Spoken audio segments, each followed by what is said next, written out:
Get back with Offset. Sorry, my bad, bruh. People come at Cardi in front of you all the time, I'm sure, but I don't want no beef with you, Offset. I love Migos. My boy Sean put me on to them. I used to talk a lot of shit about Migos, but then I fell in line. I was like, they're actually pretty good. Now, you'll never get me to the little Uzis and Takashis or whatever the fuck them are. I need to understand what you're saying. And Migos beats are pretty dope. Anyway, Cardi B, if you do drag, what did you say, dog walk Tommy Lauren? Tommy, just shut the fuck up. Don't nobody care what you think, other than your base. People are allowed to have a political opinion, especially in today's climate. You shut the fuck up. Let people do them. And I know I sound like a hypocrite when I'm saying don't demonize Kamala. Again, that's not what I'm saying. What I'm saying is, if you're going to talk shit about old girl, Kamala Harris, introduce a better candidate for us to think about. Say, Kamala's bad. I would rather have blah, blah, blah, bliggity, blue. You know what I'm saying? Okay, where are we at now? Oh, you know what? I was going to get into that Gillette commercial. Do I got time for that? I guess I got a little time, just real quick, and then I probably will get into it more. But in another episode. But I don't understand the uproar. There is a such thing as toxic masculinity. Not to be confused with masculinity. There can be toxic anything. There can be toxic femininity. Sometimes the police can be toxic. Not everything you doing, like you gotta understand that the word toxic is an adjective. By itself, it means nothing. It just means poison. With something, now it adds something to that. But you take masculinity out of it, and it's just toxic. You put toxic with masculinity, now it's toxic masculinity. Not to be confused with healthy masculinity, which there is. Providing for your family. Healthy. Knowing how to fix a tire. Healthy. Slapping your wife up. Toxic. Punching your kids. Toxic. Raping. Toxic. Saving a girl from rape. Healthy. Denouncing rapists. Healthy. Blaming victims. Toxic. You see what I'm saying? So stop getting, but you know what? It's really only the toxic masculine people that were bothered by that. Because I'm looking at the commercial, and the one thing that stood out to me was they were stopping kids from fighting and some other shit. And I'm like, yeah, if my son was fighting, I'm going to stop the fight. I'm not going to watch him fight. What kind of shit is that? And this is what I was telling my boy on the last episode. Men, we were discussing, if you didn't hear, go back and listen to it, how boys and girls should be raised, how you have to raise girls different. And Keanu and I were like, no, I don't agree with that.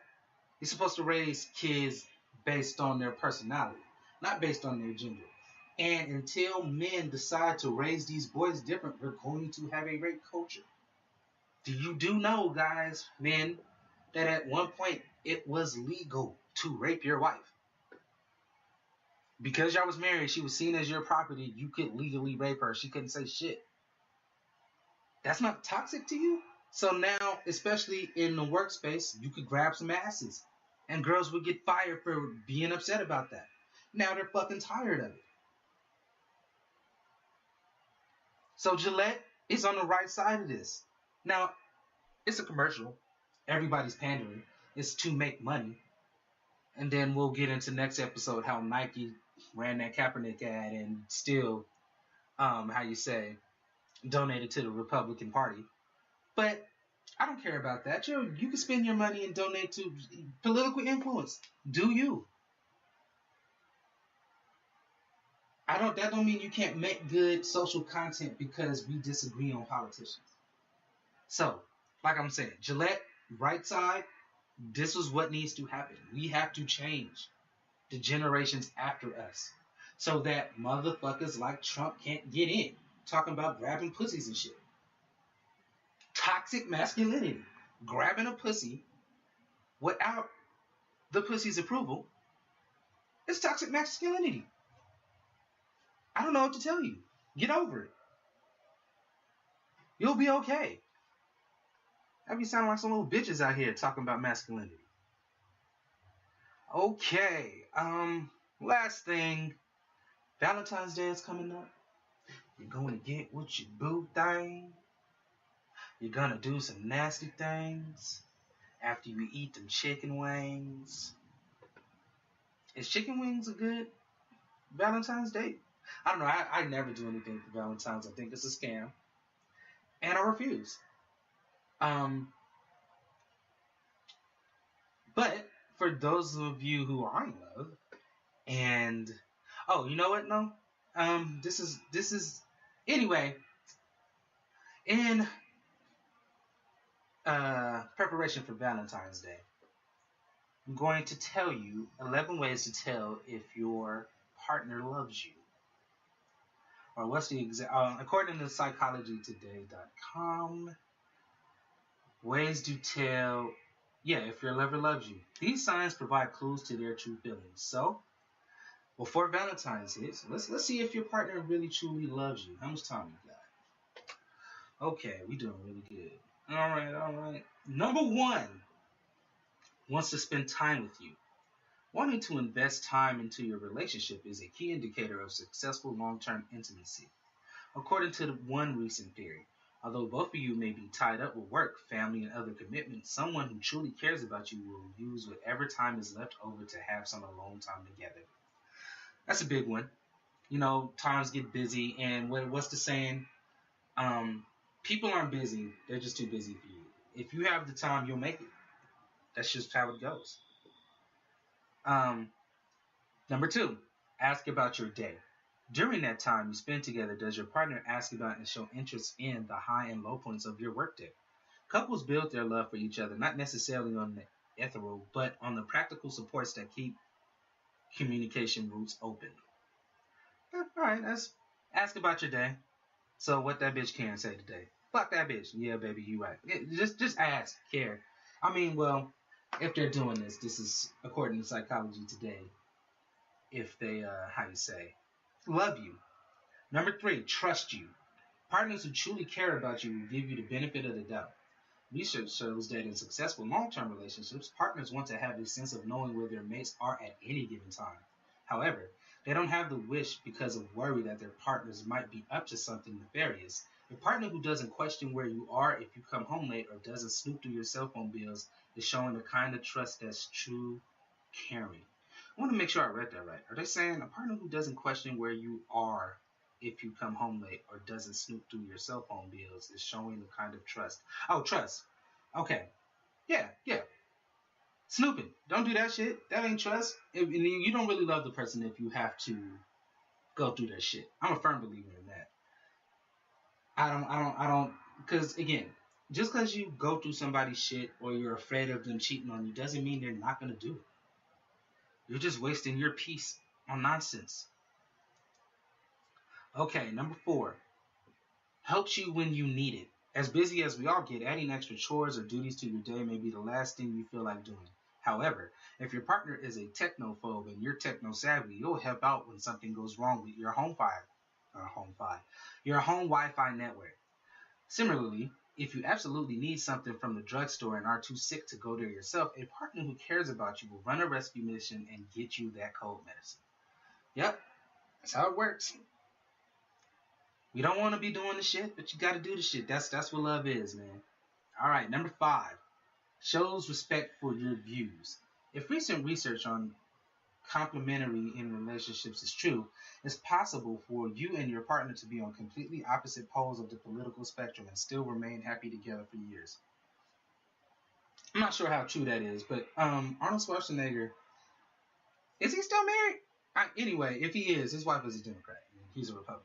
I'm sure it couldn't work. And different religions as well always work out, different races, etc. The key feature is not what your beliefs are, though, but how open you can be to accepting your partner's perspective is valid. Let's say you're an ardent feminist and your partner holds pre-1970 views about women. If he truly cares about you, he'll at least listen to you when you express concern about women's status in the workplace. Yeah. Like, um, different races. Like, I'm pretty sure I can understand a partner whose family member is a cop, in that they might have a different view toward law enforcement than I do, and I can also understand that, or hope that, if they love me, they will understand how I feel about that and my poor view of law enforcement. A lot of people say you can't date, like they black people demonize you for some, and it's them hoteps. Demonize you for dating white women. I don't believe in none of that shit. Love is colorblind. Okay? So yeah. Number 6, includes you in decisions. Couples decide on everything from mundane chores to high-stakes questions of where and how to invest their income. It's fine and probably advisable for each person to specialize in some tasks needed to keep the household going. But at some point, you need to feel that your views will be sought and heard. Real simple. Moving on, got about 3 minutes here. Okay, number 7, shows affection. Couples that have to engage in frequent sex or even any sex at all to be emotionally intimate. Oh, sorry, read that wrong. Couples don't have to engage in frequent sex or even any sex at all to be emotionally intimate. However, showing some signs of physical closeness, even if it's resting a hand on your shoulder, suggests that your partner feels a vital connection to you. And now, this is a big one for me. I'm a very sexual person, like, when I want it. But for the most part, it takes me, like, I don't know. I don't have to have sex all the time. And I think if you're doing that to prove your love, that's wrong. There's other ways to show intimacy. Sometimes laying there is sexy as fuck to me. Just rub me, I'll rub you. And sometimes when you're horny, I'll do, it's not all about the actual penetration of sex. Get out of that.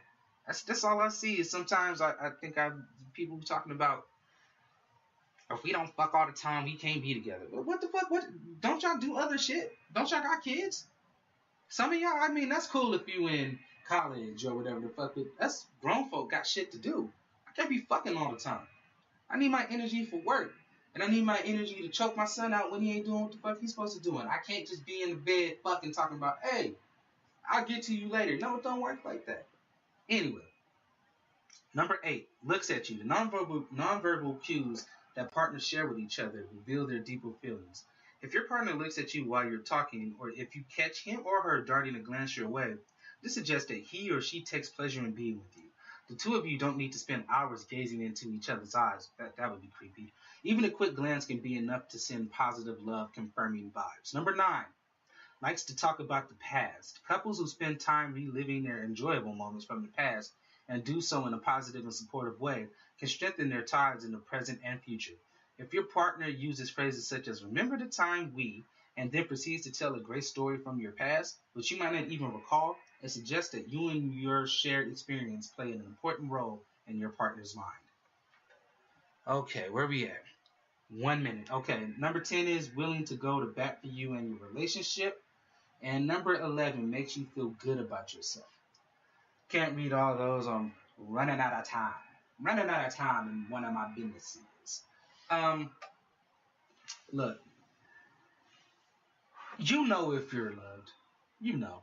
Because you know how people love different. And that's, you know what? That will be the next episode. Love languages. That's what we'll talk about.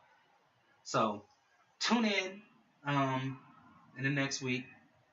And we're going to do a whole show about love and love languages. And hopefully I'll get to give some relationship advice. And it will be altogether a terrific show. So what did we talk about today? Love, how to tell if your partner loves you, Tommy Lauren getting dog walked, Kamala Harris 2020. I'm going to vote for you. I hope you win.